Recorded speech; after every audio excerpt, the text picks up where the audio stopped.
to introduce myself. Howdy folks, good evening, and it's us, we're We're back, and it's another episode of The Audio Who. And tonight we've got something a wee bit different for you, in the sense that we have a doctor who technically isn't a doctor, but he's a bloody good one nevertheless. But before we get to that, let's get to this. It's your panel for this evening. Joining us from NYC, Mr. Will Medina as always. Will, how goes it, bro? Hey, how you doing, Graham? Good, mate.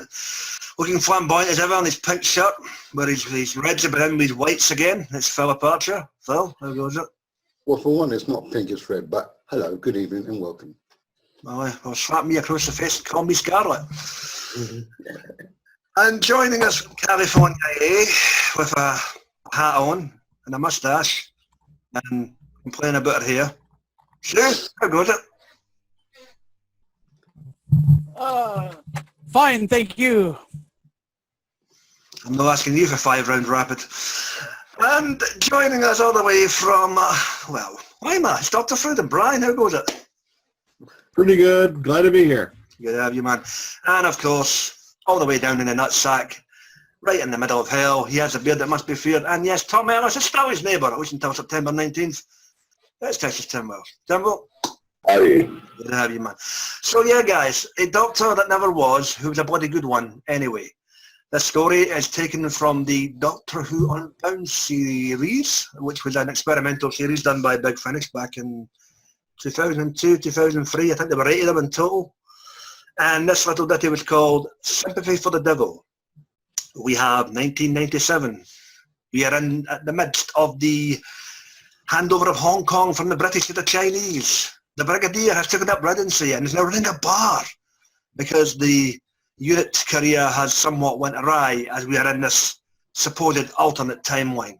An old friend shows up to lend a hand with a new face, but none of the faces that we are familiar with. As of course in the guise of David Warner.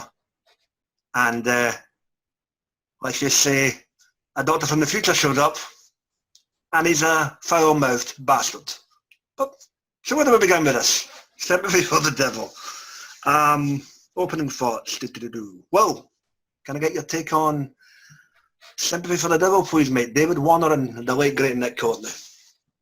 Well, I just got into the Unbound series a while back, and this one I heard earlier today.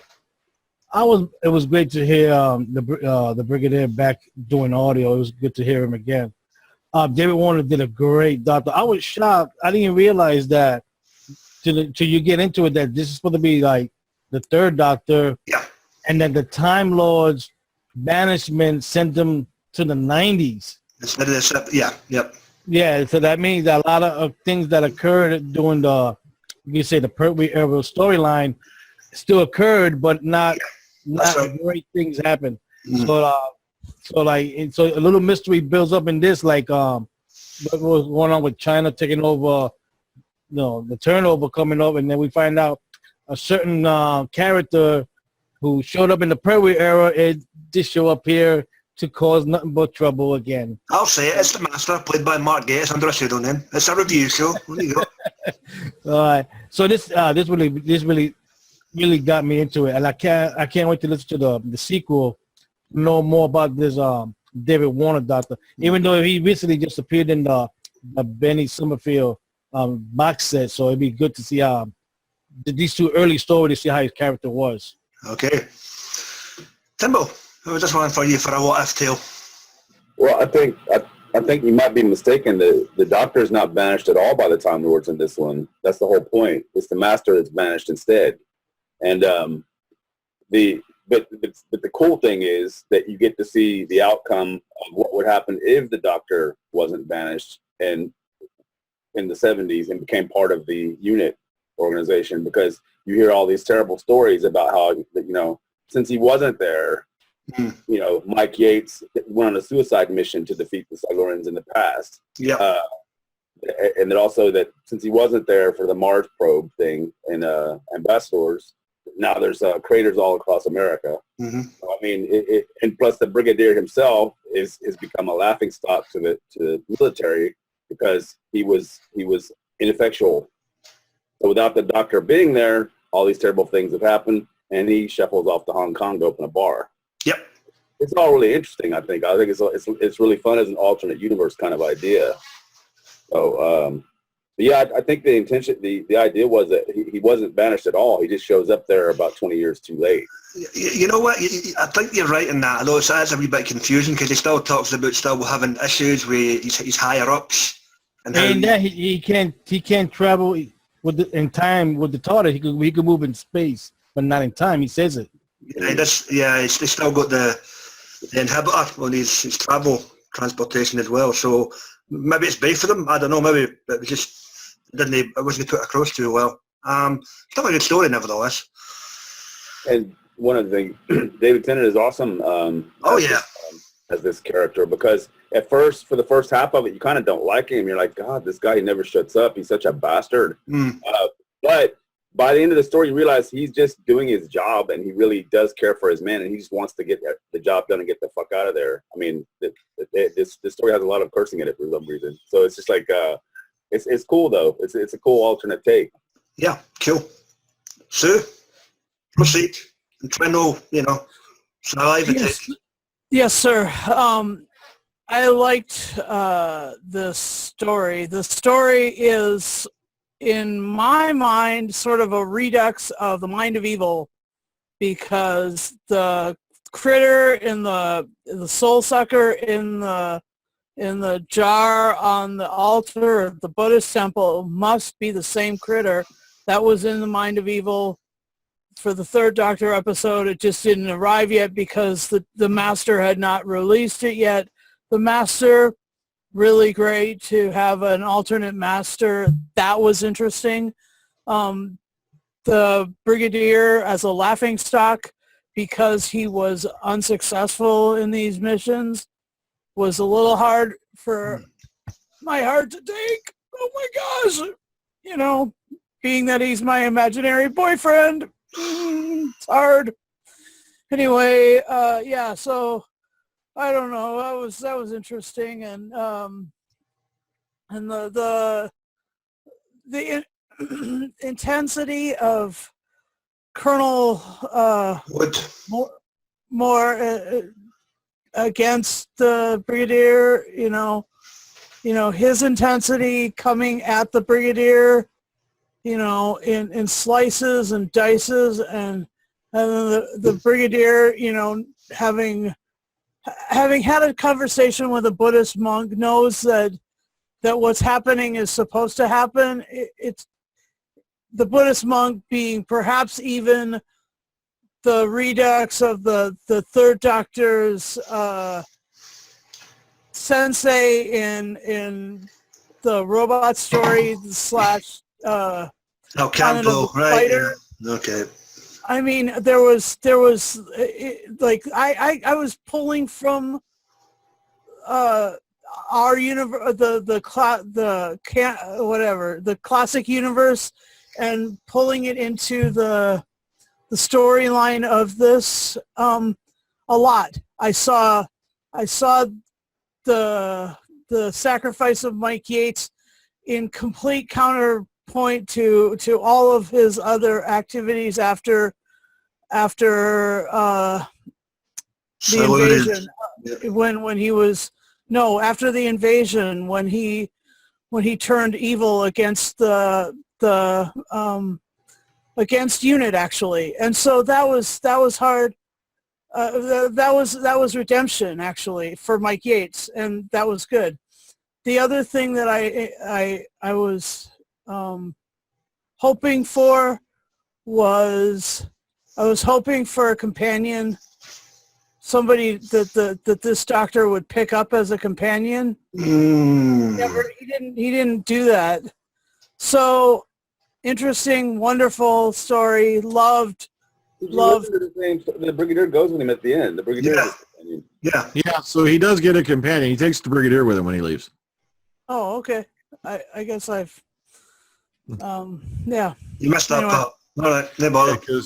Yeah, the adventure kind of continues with the Masters at War, where the Brigadier is still traveling with them. So. Okay. Okay.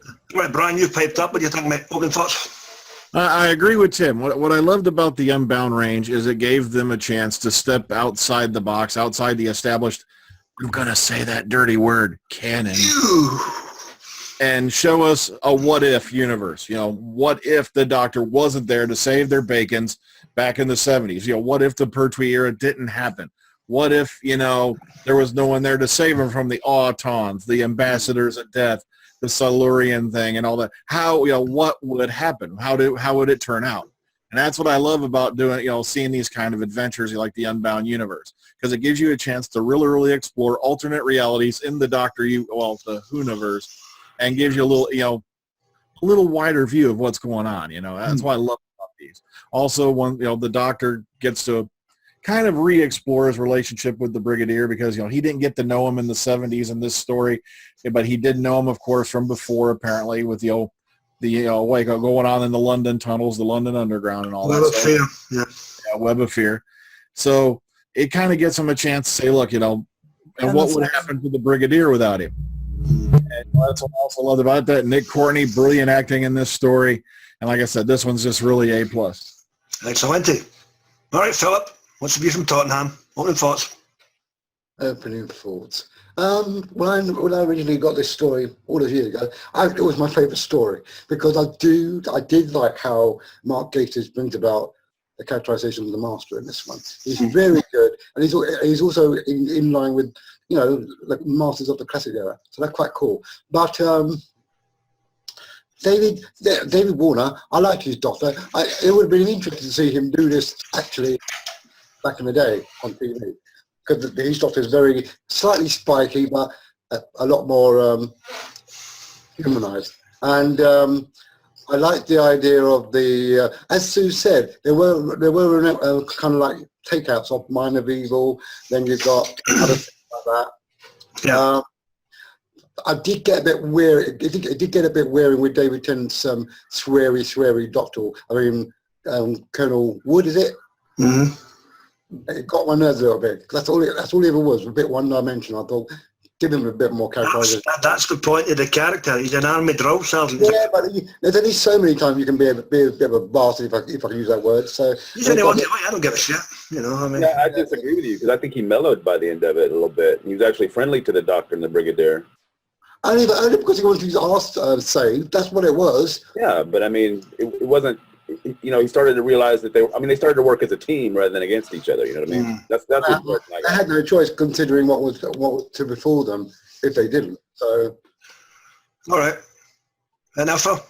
Overall, it's a good piece, and it's good that it carries on into the next one, as Brian says, Masters of War, and that's what I hope we can talk about as well. Okay, cool. Yeah, for me, folks, yeah, I enjoyed this too. I mean, hell, it's David Warner. It's Nick Courtney.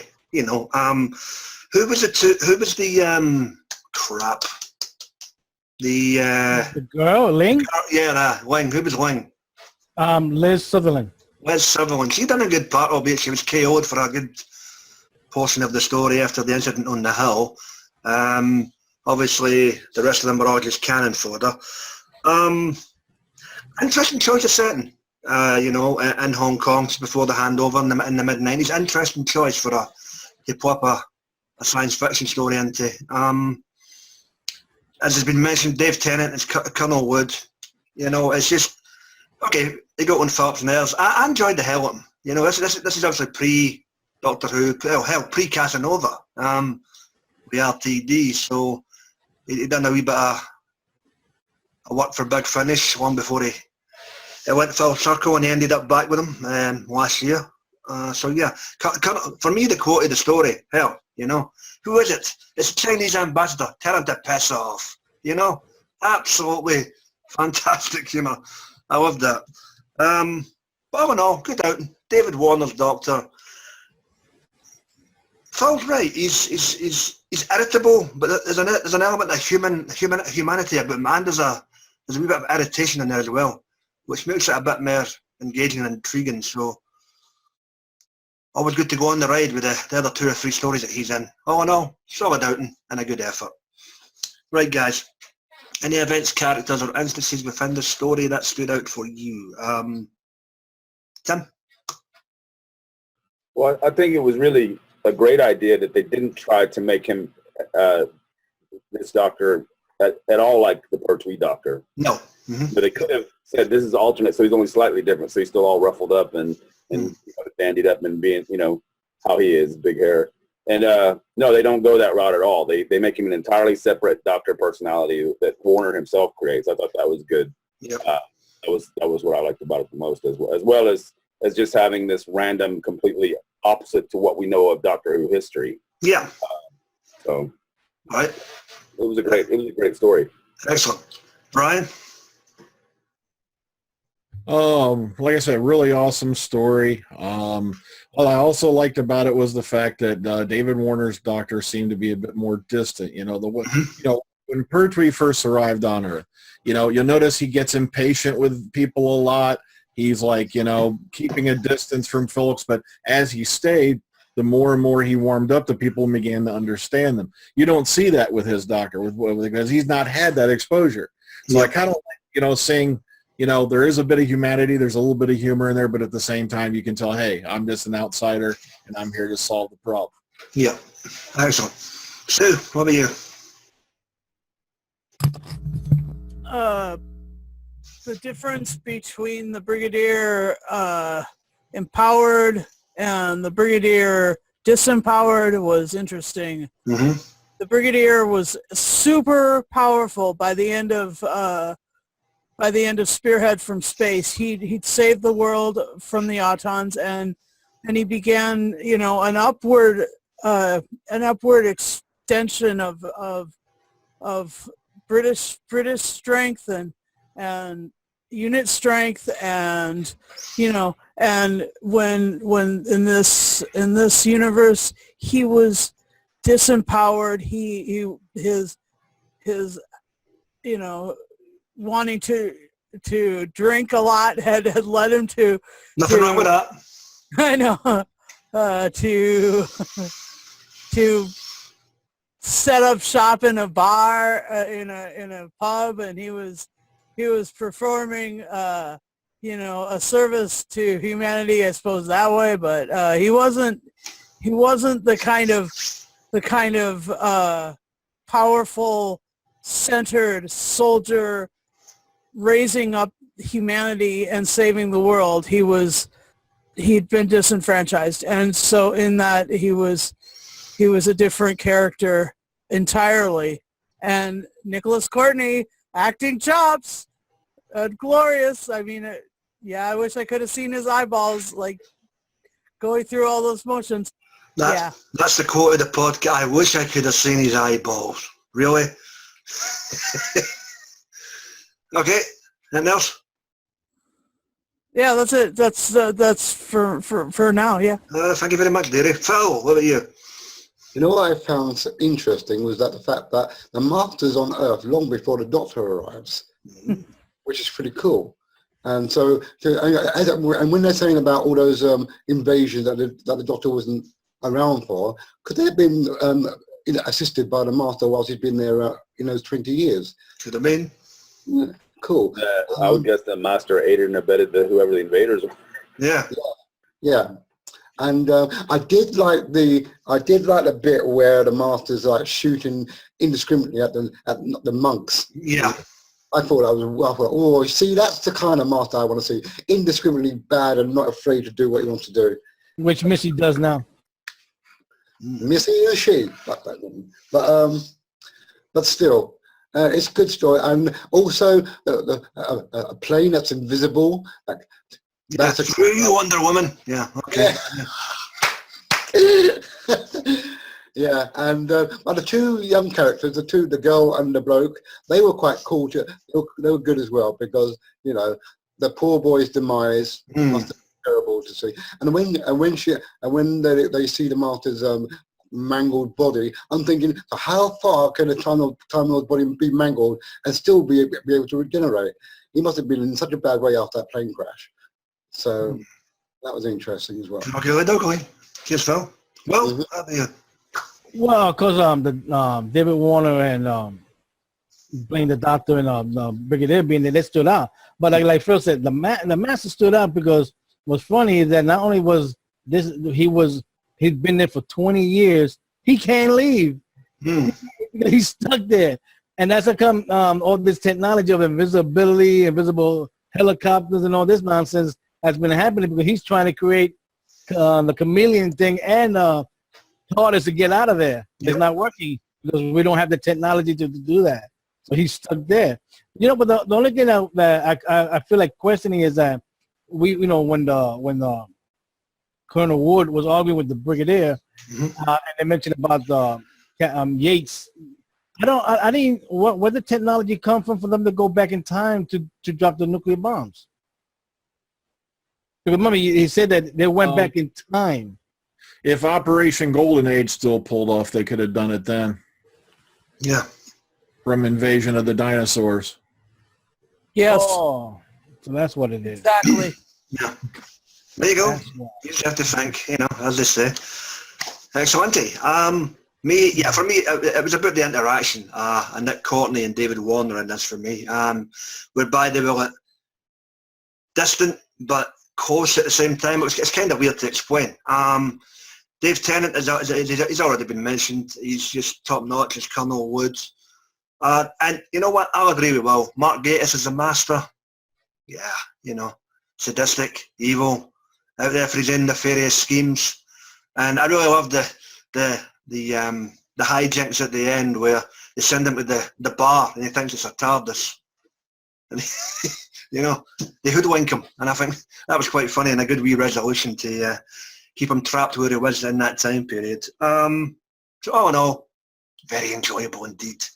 And there's a few more out there with this particular Doctor. Open mic portion of the cast, guys. Anything else you want to bring up before we get this sucker rated and in the can? Now, the only other part I wanted to mention, I love the end when they bone the master. He's begging to come along with them in the boat, and he's like, nope, sorry, you're going to stay here. I like that bit.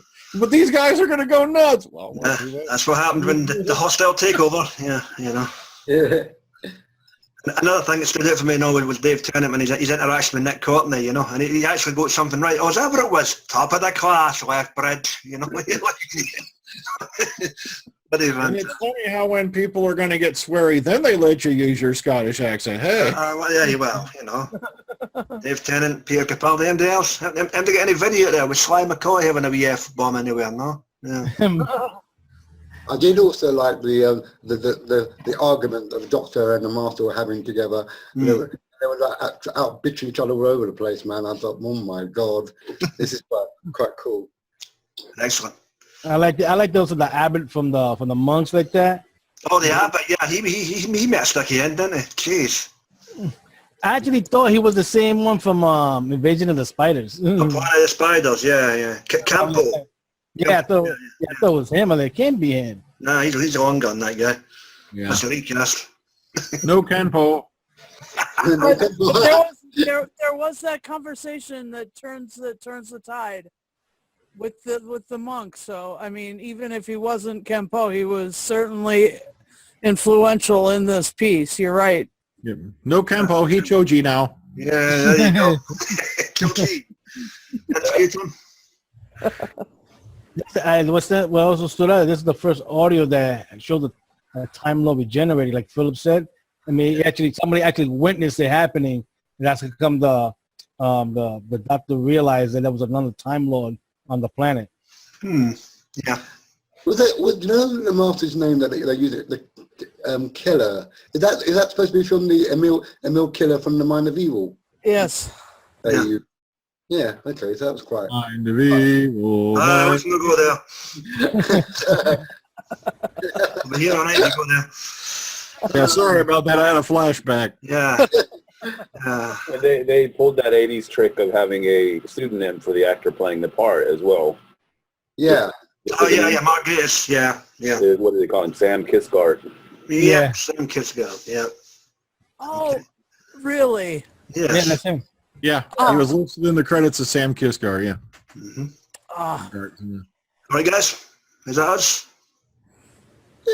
Yep. Yes. Well, in that case, it's that time again.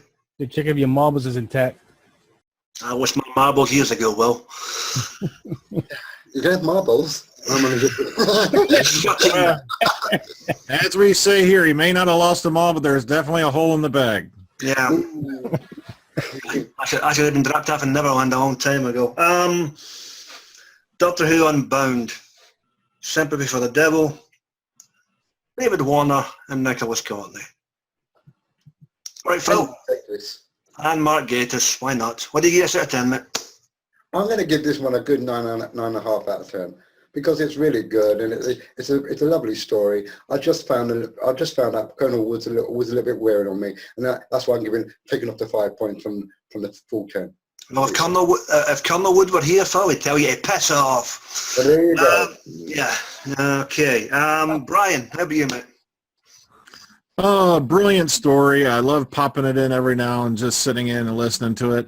Brilliant performances by all involved. I'm going to slap this one down with a 9. Ooh, solid 9 from Lima. Next one. Jimbo, what's the view of Technical? Yeah, I concur with that. I'd also give it a 9. Excellent. Double down on the 9. Sue, what does Callie say? Well, because it was a Sympathy for the Devil, and they actually quoted the song all the way through, and they actually finished the song with pretty much and that's Tom Ellis calling right now. every single verse, every single chorus was represented. I'm going to give it a 10 because the Brigadier, come on, and they did the whole song. Yes, 10. Okay, thank you, dearie. Go and have your shower. I was kind of hoping we'd hear the phone get picked up and you hear, "Where's that Philipata?" Well, you never know. Well, it's a very old NYC, mate. Well, I'm going to give it a 9 out of 10. I mean, this story is just 73 minutes, but in it, you actually get to hear certain Third Doctor stories that was using the storyline. It's pretty good standout. It's worth listening. I give it a 9. Excellent. And I'm going to concur with that. I'm going to round off a fourth-factor of 9s for this tale. 9 out of 10. Sympathy for the Devil. An absolutely stupendous listen. And if you like an alternate Doctor as opposed to Peter Cushing, David Warner is your man. Go check it out, folks. You just might enjoy it. Well, guys, done, dusted, in the can, finito, finite. It just leaves us to elaborate as to what we'll be discussing next week. Philip, will you kindly tell the viewers what we're discussing next week, or have you forgotten again? I have forgotten. Farewell, Great Macedonia, Phil. Thank you, Brian. It's a long title to remember. Oh, yes, Philip, unfortunately... William Hartnell. Unfortunately, he's very adorable, but he has a brain like a sieve, so, he tends to forget these things. Yes, guys, next week we shall be tackling Farewell, Great Macedon. This was a tale from the Lost Stories range for Bill Hartnell's first Doctor, ably provided for by... It's William Russell on this one, isn't it? Yeah, I think Russell and isn't Carol Ann Ford reading parts of it? Yeah. William Russell and Carol Ann Ford ably fill in for the late great Bill Hartnell, and we'll give that one a listen and we'll let you know what we think. Same bat time, same bat channel right here next week. As always, guys, we would like to wish everyone a safe and prosperous week. Please go check out all our usual regular guys on YouTube. You've got Brian there with his Omega Files and his daily news broadcast over on Dr. Freedom's Facebook page. You've got Susie there with Tabas Blues Radio, minus the hat and the moustache. You've got Johnny Blues, Sammy Carter, Dr. Freedom's here. What the hell am I talking about? And you've got the lads who, do a wide variety of things, be it audios, movies. Well, there's enough of me. You'd probably have to mention me twice. There you go. No. This is on 7. So yeah, guys. Yeah. So excellent, guys. We will wrap it up here to the panel. Thanks for taking 35 minutes or so out of your Sunday evening / afternoon. Always a pleasure. And we'll see you next week when we all hail the Macedon and we see if that story runs true. All the best, guys, and adios. Be seeing you.